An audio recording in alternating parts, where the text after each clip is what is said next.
ఆలోచించాలి. అసలు నేను ఎలా పుట్టాను?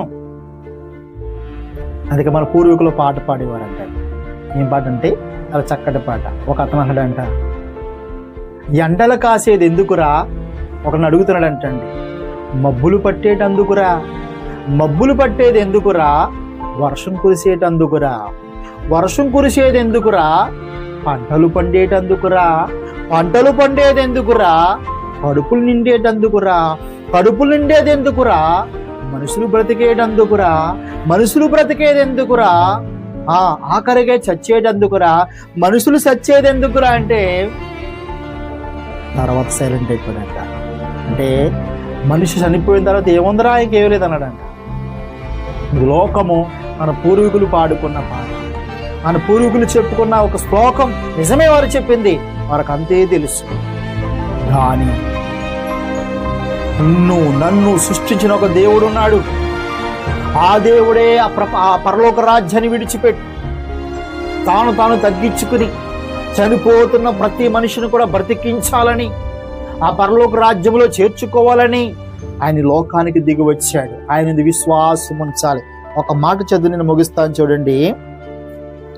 యోహాను సువార్త 11వ అధ్యాయము, యోహాను సువార్త 11వ అధ్యాయము 25వ వచనాన్ని మనం చదువుకుంటే గనక, అందుకు యేసు, పునరుద్ధానమును జీవము నేనే, నా యందు విశ్వాసం ఉంచేవాడు చనిపోయినను బ్రతుకును, బ్రతికి నా యందు విశ్వాసం ఉంచి ప్రతివాడు ఎన్నటికి చనిపోడు.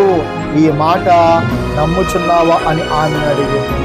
ఇక్కడ యేసుప్రభు ఏమన్నాడంటే, 2000 సంవత్సరాలు ఈ భూమి మీదకి వచ్చిన ఆయన ఏమంటూ ఉన్నాడంటే, పునరుద్ధానమును జీవము నేనే. పునరుద్ధానం అంటే ఏంటండి? కొంతమందికి పదం తెలియకపోవచ్చు. పునరుద్ధానము అంటే చనిపోయి సమాధిలో పెట్టబడిన ప్రతి వ్యక్తి కూడా ఒక రోజు ఉంది. ఆ రోజు మరలా బ్రతుకుతారు, నమ్మాలండి ఇది. ఇప్పుడు నువ్వెలా పుట్టావో నీ పుట్టుక గురించి ఆశ్చర్యమే కదా. నువ్వెలా పుట్టావో నీకు తెలియదు, ఆలోచిస్తే ఆశ్చర్యంగా ఉంది. పుట్టిన నీవు చచ్చిపోతావు అనుకుంటున్నావు, అంతటితో ముగింప. బ్రతుకుతావని ఎందుకు నమ్మలేకపోతున్నాం?